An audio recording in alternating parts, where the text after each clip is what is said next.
Re-bienvenue sur le podcast Attitude. Aujourd'hui, j'ai le bonheur de recevoir Marika. Hello Marika, comment vas-tu? Allô, ça va super bien, Karine, merci. Tellement, mais tellement contente que tu es là. Écoute, aujourd'hui, épisode spécial. On est en février, la Saint-Valentin, le mois de l'amour, et ça fait longtemps que je veux parler d'hormones, je veux parler de libido, je veux parler de sexe, parce que ce sont tellement des sujets qui sont tabous. Et tu sais, la connaissance de notre corps pour la femme, c'est tellement important. Donc, t'es ici pour Mhm. ça aujourd'hui pour en jaser. T'es une coach d'hormones, t'aides les femmes à débloquer leur perte de poids. Donc, dis-moi, Marika, comment est-ce que cette passion pour les hormones t'est venue? Ah mon Dieu, ben écoute, moi j'ai toujours été passionnée par ce qu'on peut atteindre avec notre corps, les transformations physiques, tu sais, autant que moi personnellement j'ai été drivée par de la compétition fitness, faire un demi-Ironman, de voir jusqu'où je pouvais pousser mon corps et aussi comment je pouvais aider les femmes à transformer leur corps pour améliorer leur qualité de vie, leur amour d'elles, sauf que en commençant à travailler beaucoup juste avec la nutrition et l'entraînement, j'ai rapidement frappé un mur avec un certain groupe de femmes que j'avais beau utiliser toutes mes techniques sur la nutrition et l'entraînement et ça bloquait constamment. Et quand je constatais qu'elles avaient toutes les mêmes symptômes reliés aux hormones, j'ai compris que le problème était là, tu comprends? Donc, j'ai commencé à me former en naturopathie, vraiment ciblée sur les hormones. Donc, j'ai développé une expertise et j'ai rapidement compris que en rééquilibrant les hormones chez un certain groupe de femmes en débalancement, c'est là où le corps se mettait à répondre enfin. Donc, on débloque la perte de poids de manière naturelle et saine. Et mon Dieu, qu'on n'en parle pas assez. Ce qu'on entend beaucoup en ce moment, c'est dans ta tête ce que tu vis, c'est pas réel. Alors que c'est très physiologique. C'est juste souvent subclinique. Tu sais, sur les tests, ces analyses de base sanguine, ça sort pas comme étant encore trop problématique. Mais c'est en voie de, et souvent, ben, un des gros effets secondaires, c'est le plateau en perte de poids, finalement. Donc, c'est comme ça que j'ai commencé à développer cette expertise-là. Sujet qui est tellement intéressant et qui m'intéresse de plus en plus parce que là, je sais que je m'en vais vers la préménopause.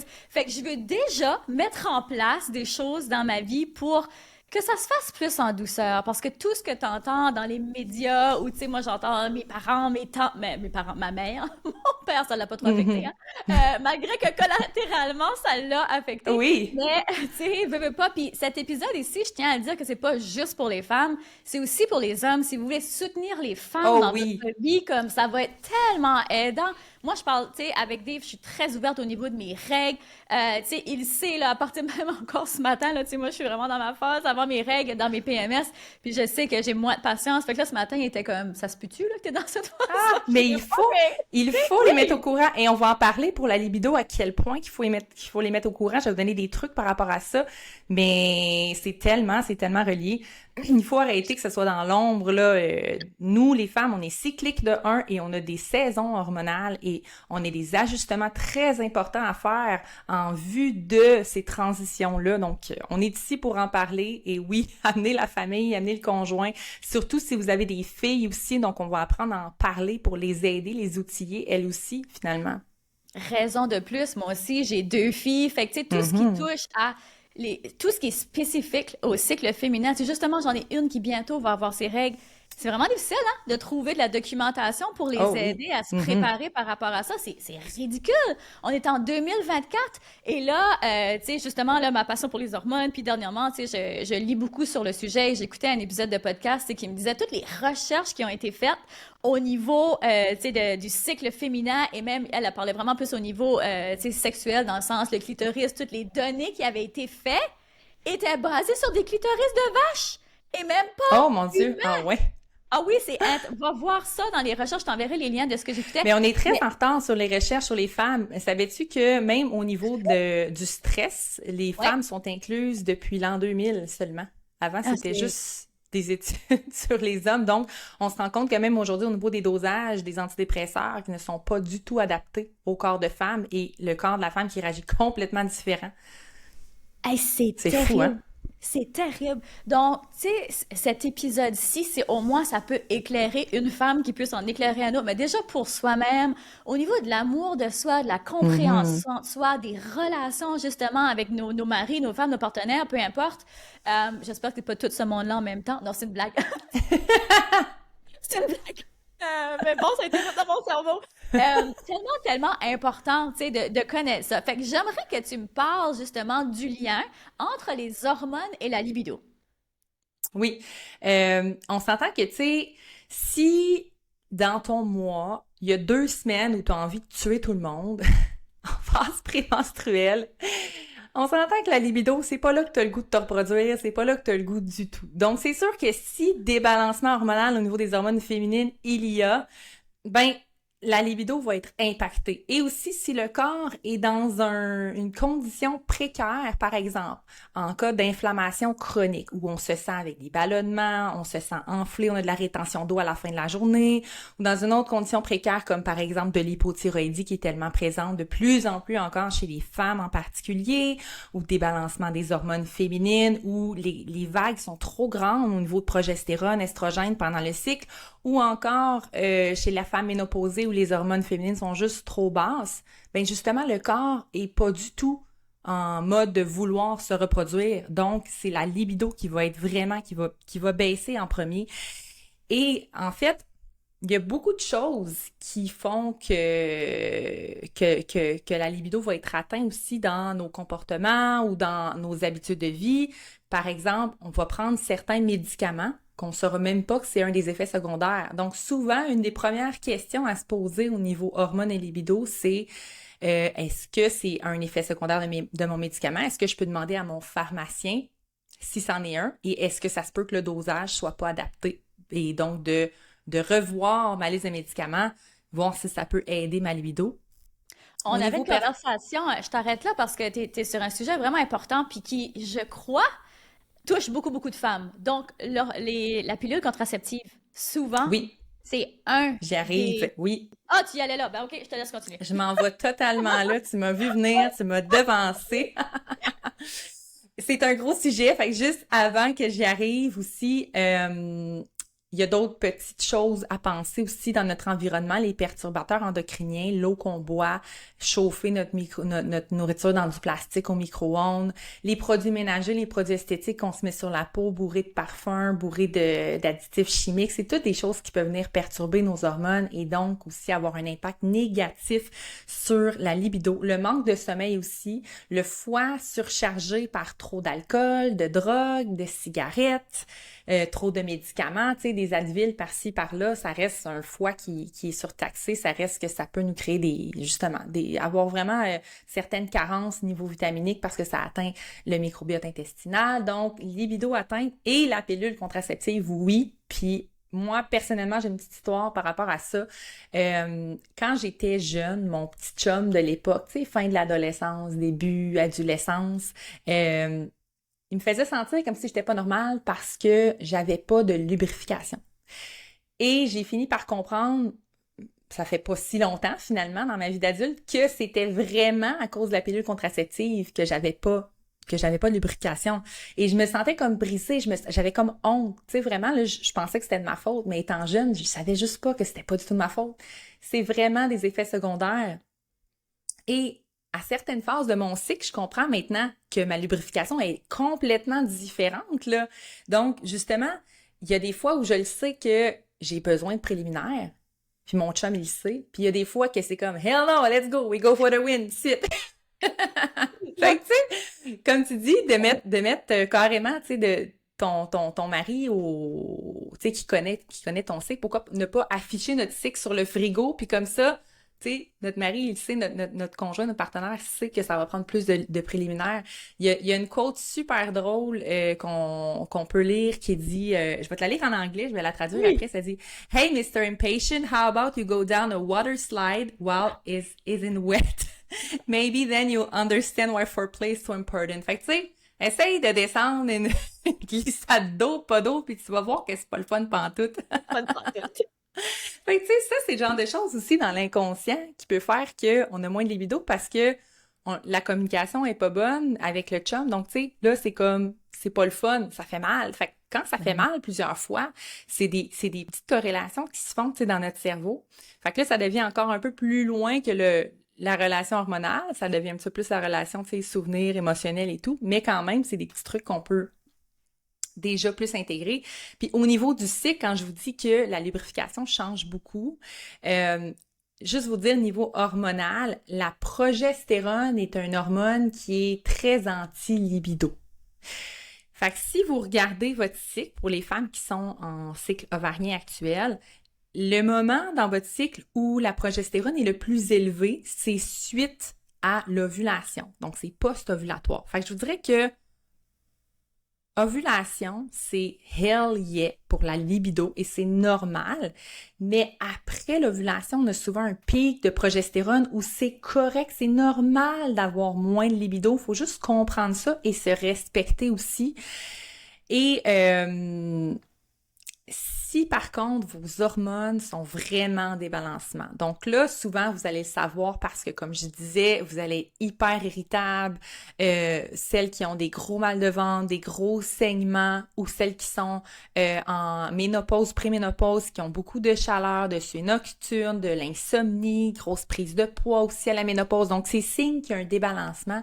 Ça se peut que ça soit hell no la plupart du temps, votre libido, et ça se peut que ça soit très hormonal.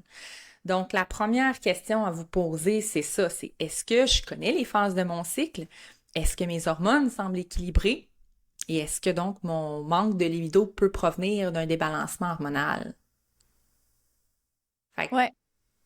Mais de mettre ça en lumière, écoute, je trouve ça tellement fantastique parce que combien de personnes, justement, leur vie sexuelle est si bien dire, il y en a que c'est quasi inexistant, justement à cause de petits trucs comme ça. Par exemple, ben, ça fait toujours mal, fait que j'ai jamais envie, mais peut-être que mhm, si j'avais pris conscience que ça vient, par exemple, soit d'une pilule, soit peu importe un débalancement hormonal et que j'avais réglé ça ou que j'aurais eu peut-être cette conversation-là avec mon mari ou mon partenaire, peut-être que ça réglerait bien des choses, mais si on n'est pas conscient de ça, si on réalise même pas, puis on se pose même pas ces questions-là, on peut pas arriver nulle part et rien régler.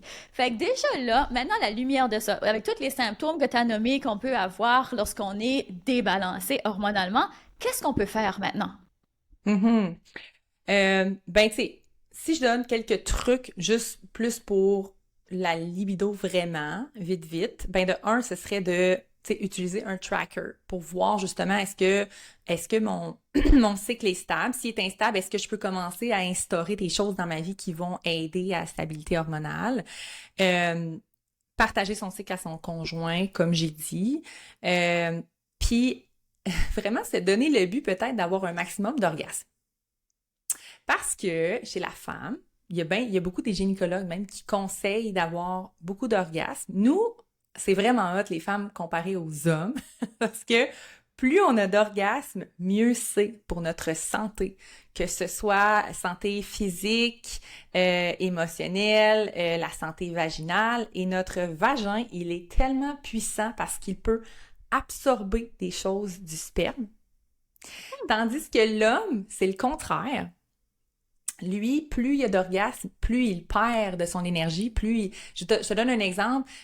Si une femme est en carence de zinc et que son chum a suffisamment de zinc, la femme va être capable d'aller absorber par le sperme le zinc de l'homme pour équilibrer sa carence. Ben là, vraiment?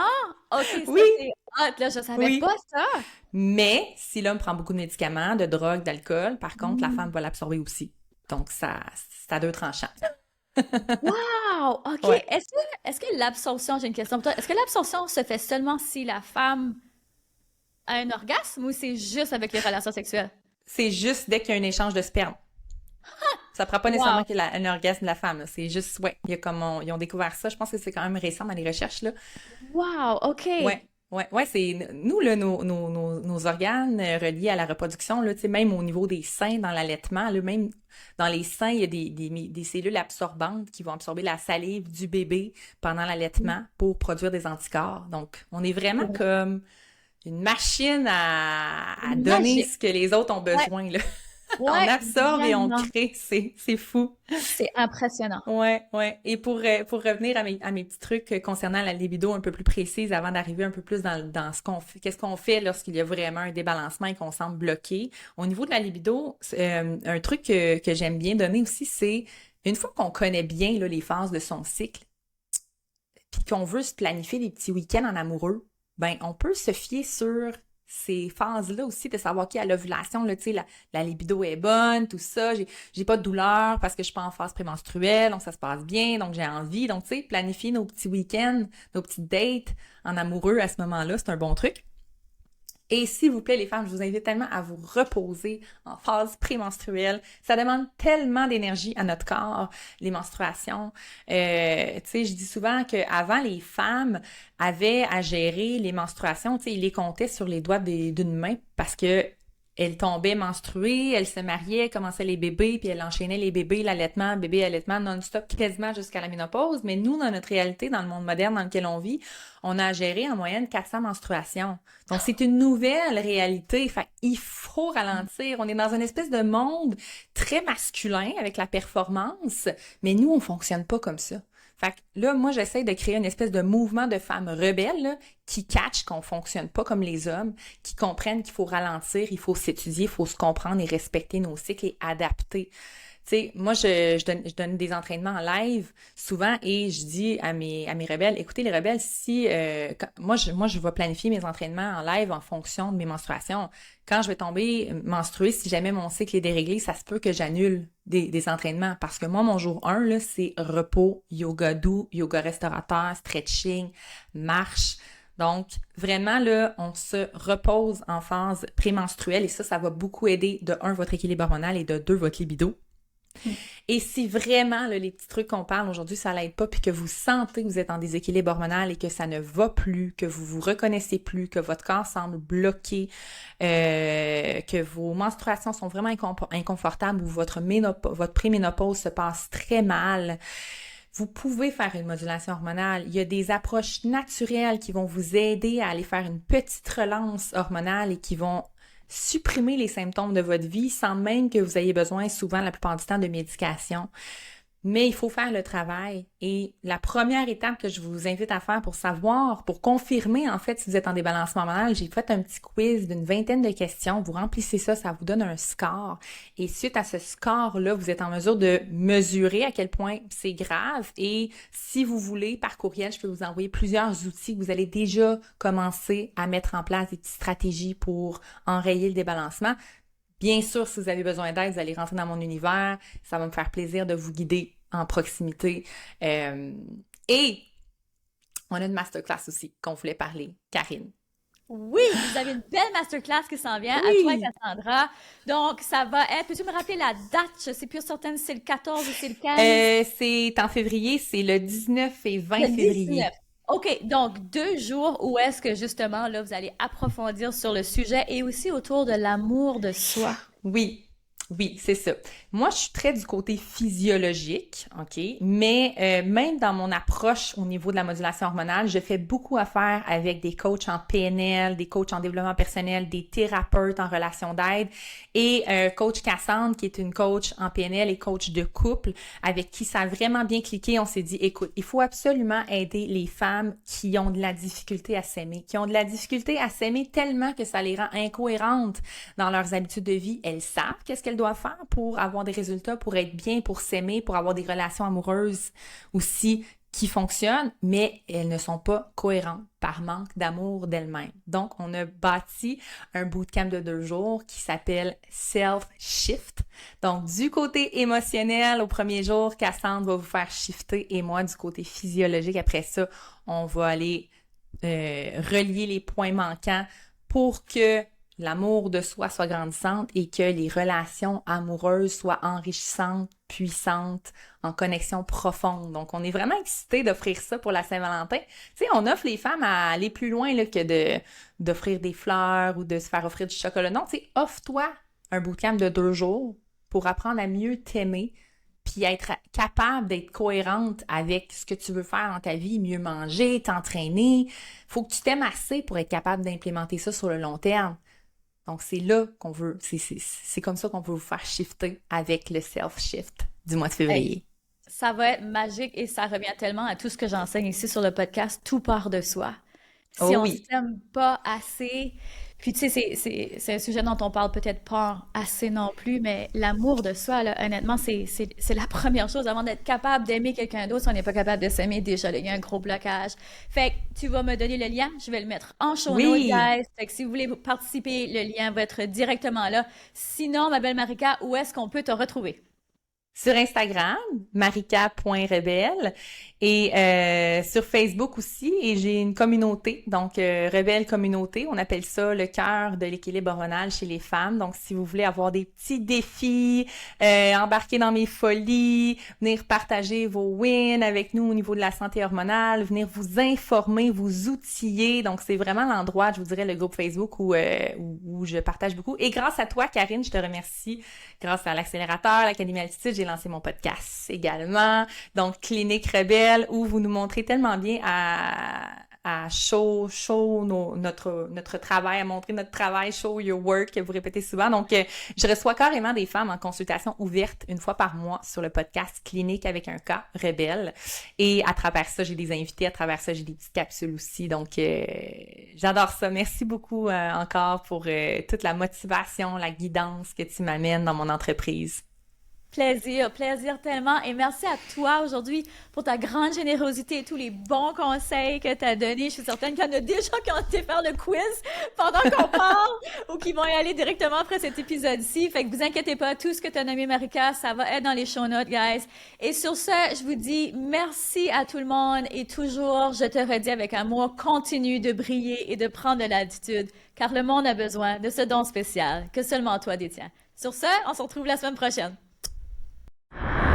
Vous venez d'écouter le podcast Altitude. Pour ne rien manquer des prochains épisodes, abonnez-vous au podcast et cliquez sur le 5 étoiles. Vous pouvez aussi consulter nos outils gratuits créés pour vous au www.podcastaltitude.com. Merci d'avoir été là et à très bientôt dans le prochain épisode Femmes d'Altitude.